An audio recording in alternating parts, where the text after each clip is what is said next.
Right on, right on. All right, hey guys, what's going on? My name's Chris Alquez. This is Your Best Life Defined. I'm talking about living your best life. So, how can you tell if you're living your best life? I got that question this week, and I was thinking, how do I explain this? And I've talked about this in the past, but let's go ahead and go through this thing just so you get a refresher on what it actually looks like, how you can tell when you're on the right path. So let me give you a history first. So I used to look at people's lives and the things that they own, and I used to just judge it generally. I'll be like, well, you shouldn't be in debt, and which is true, you shouldn't be in debt. Debt is a trap, but not more than that. It's about what people own and that ownership that traps us. I had a 3,000 square foot house, had an acre and a quarter of land, had a garage full of tools, a house full of stuff, and all I wanted to do was run away from it. I remember that Sandy and I would jump in the car and we'd just be going to like Colorado Springs or Denver, and we'd joke with ourselves about how cool it would be just to keep driving, to not look back, right? That was an indicator that I probably wasn't living my best life, right? Because when we're living our best life, we run to the things we choose. We don't run away from them. I run to get my disc basket, my disc golf bag out of the truck, and I get out there and I watch the time because I don't want to miss out on the opportunity to have that, because that adds value to my life, right? But when you talk about our choices, right? When we talk about our choices, the goodness within our life that's centered around the things we do makes the things we have to do to maintain that life a lot easier. An example is I'm kind of excited. I just bought a steamer to clean the parts on the rig. I have some mechanical stuff underneath the slides, and it's really hard to clean, and they get gummed up, and that causes problems, and that's the last thing I want to do. But I bought that steamer, and I'm looking around at all the different ways I can use it within our RV. I can use it on the carpets, and I can use it on the slide assemblies, and there's so many other things I can use it on. And I'm actually excited about it, even though there are a lot of things I'd rather be doing than cleaning my rig, right? Than servicing my rig. But the way I know that that my life fits, that I'm on my track to living my best life, is because while it's not exactly what I want to do, I don't mind doing it. I fully accept the fact that the roof's going to have to be cleaned, and the slides will have to be serviced, and all of the tasks that come with living this lifestyle and making this choice to live our best life. That is to be able to, for us, it's to be able to travel around the country and see things we don't normally get to see, or what most people will never get to see, right? And not only that, but to have the freedom and to have the tempo in our life. We don't rush around. I don't know if you notice this. I'm doing podcasts every day, so I can't be rushing around too much. Granted, I spend a lot of time doing things I love, and before I know it, the day's gone. But the point is, we're not rushing around. We're just taking care of business. That's how you can tell when your life fits. Here's the ticket. That life, that house you own, is it clean? Is everything organized? Go look at that garage. You got it all organized? Is the floor painted? Are you into what you're doing? That vehicle, that truck you own, is it pimped out? Is it dusted? Got the windows cleaned up? You don't mind sitting out there and polishing it? In fact, you love polishing it? If that's not what your life looks like, then it requires an honest examination of why you chose it, right? If you don't like cleaning your house, okay, you can do what we did. I didn't mind cleaning the house, but I certainly didn't enjoy it, right? So when you look at cleaning the house, what we did is we downsized. I still don't enjoy doing housework, but it's a hell of a lot less painful now that I only have 480 square feet or 430 square feet, right? Don't like yard work. I never minded it. I did a good job. My yard always looked great. My lawn always looked good, right? But that didn't mean I didn't enjoy it. It didn't fit. Now, part of the reason I'm able to accomplish these things is because of my background, because endurance has been built into me because of my childhood and the struggles Sandy and I face. But if you don't have that endurance, that's when it becomes painfully obvious that your choices don't match. I don't tend to walk around here. I'm not doing this podcast smiling and laughing because I'm trying to teach you something. I'm not trying to entertain you. I don't care about entertaining you. You can watch YouTube videos, World's Best Fails for that, right? Trying to get your attention and show something to you. So here's the deal. The reason I show up every day and I continue to try and make this thing better is because I own it, because I've chosen it, because I know the direction of it, because it fits who I am. If you don't, if your yard is trashed, which I walk around town and I look around and I look at all these houses, and every once in a while you'll find a house, I'll roll past a house, and there's one in particular I really love. The couple outside there working in their front yard, and this house is pristine, has a beautiful yard, and the paint is perfect, and the maintenance is excellent. And they're out there in the front of their house at the street, and they're cleaning up leaves and sweeping the sidewalk and doing what they do. And I commented, I says, I says, you know how you can tell when a person is into what they've chosen in life? And the guy goes, how? I says, it looks like that. And I pointed to their house, and they laugh, right? Well, that's the truth. I used to think my brother, he's big in vehicles. He loves his cars. He loves paint. He loves shining them and polishing them and driving them and doing all that, right? And that's his thing. And when I first started down this quest, I had this idea in my head that that can't be right. How can you love cleaning a car? Well, it was kind of narrow-sighted at the time. It's because that's his thing. That's where he gets his energy from, apparently. It doesn't look like it's a pain in the ass for him to polish his truck, to pimp his truck. I'm talking about clean. I'm talking about, I don't know, maybe not even a bug, right? Right? Just he cleans it.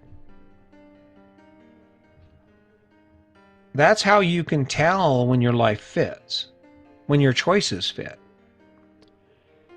If your garage is pimped out and you love working on vehicles, but yet it's a pain in the ass for you to start that lawnmower and to weed eat and to do those flower beds, there's nothing wrong with you except for you chose the wrong thing.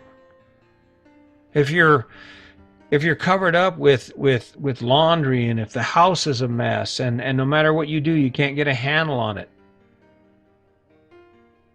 No judgments here, but maybe it's not, there's nothing wrong with you. Maybe you just picked the wrong thing. Have you ever watched a kid who doesn't like vegetables eat vegetables? It's grueling, right? It's just painful. You almost want to tell him, just leave them, just throw them away. Hey, I'll get some pie, dude. Right? Well, in a way, that's what we look at when our life doesn't fit.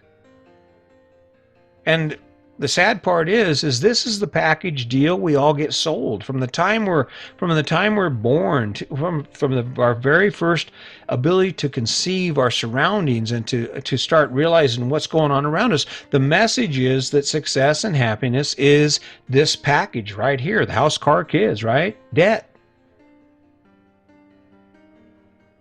And then I look around and I see people who have houses and the doors are hanging off, the yard's a mess. They're sitting inside on the computer, they're sitting inside playing video games, smoking weed, doing their thing. It's okay if you don't look like the average American, if you're not Mr. Joe American, right? Joe Average, whatever you want to call it, right? It's okay. Where it gets all screwed up is when you won't admit it. I don't know. I mean, Sandy and I talk. We talk about our future home and the house we're going to have once we finally decide to stop traveling. I'm okay with whatever she wants in a house. I'm okay with that. That's fine. That's going to be perfect for her. But there are certain criteria that I'm going to have, and it's going to have a small yard, a yard that I don't have to take care of. I don't like flowers. I know that's not my juju. I'm not out there pulling weeds. Sorry. I don't mind spraying, because spraying rock, that's cool, because it saves me from having to do other things, right? Gives me freedom. I spend an hour spraying my yard because I have an all rock yard or mostly rock yard. That's cool for me. But my point is that the house is going to be pimped out because, just like our RV, I'm going to take care of it, but I'm not going to have more house than I need.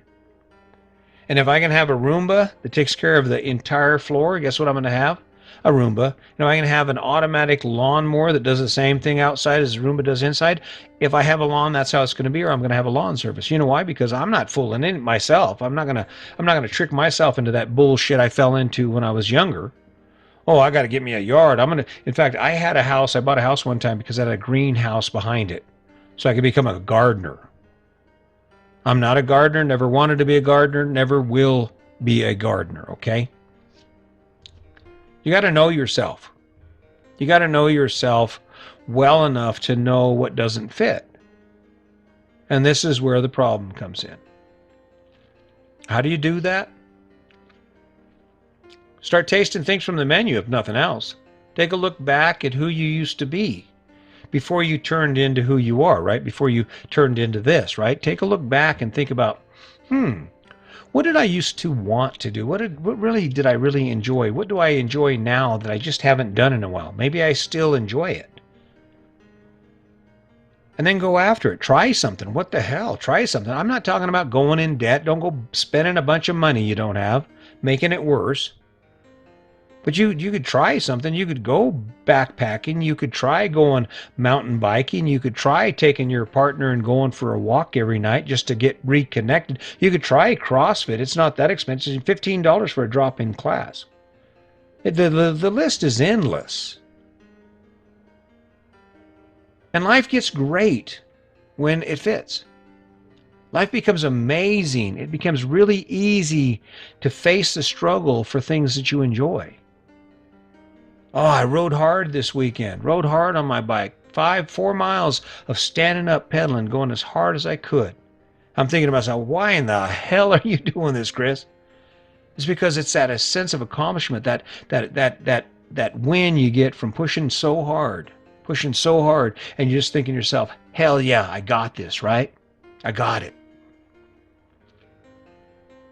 Look at your life. If there's anything in your life that's in disarray that requires your attention, and you're doing it halfway, half-assed, whether it's your job, whether it's your relationship, whether it's the things you do, the things you have,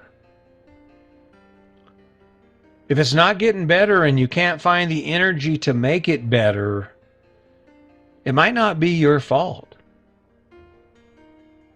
You might just be a victim of the story we've all been told. You might just be a victim of the story about how happiness is achieved, about the American dream. I'm sorry, that's just the way it is. I don't have anything against anyone owning what they love. I don't have anything against anyone going after the things that energize them. But it makes no sense to me why a guy who loves fishing would have a house and no boat. I don't know.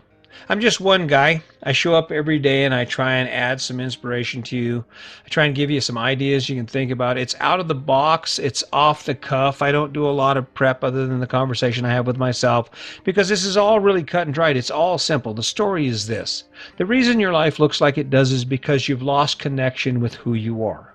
If you're not waking up energized about what you're doing, that's what it is. You have unplugged from who you are for who the world has told you should be. And the only way you get that back and the only way you become better at what you do and better at living your life is when you connect back with who you are. Plug it back in, man. Plug it back in. Start tasting life. Step away from the menu you've been force-feeding yourself and step into something new. If it doesn't work, change directions and keep going. But the only people who are done living are the people who die, right? But I look around and I see a lot of walking dead. A lot of zombies that go from one thing to the other with no question, no doubt that this is the way it's going to be for a very long time. And as far as I'm concerned, that's not living your best life. If you want to change it, take action. Want to change it, do it. And if this one doesn't get you, if this podcast isn't for you, maybe I'm not ready. Maybe I shouldn't be doing this.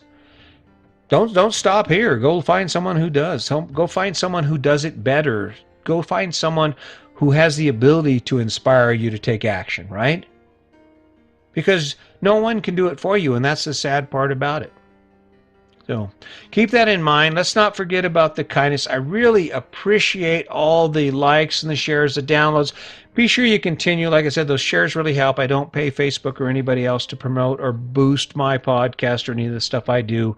I'm just not doing it that way. If it's not good enough to share, then I guess it's going to go where it goes. So keep that in mind. Hey, listen, count your blessings. Be thankful for where you are and get excited about where you can be.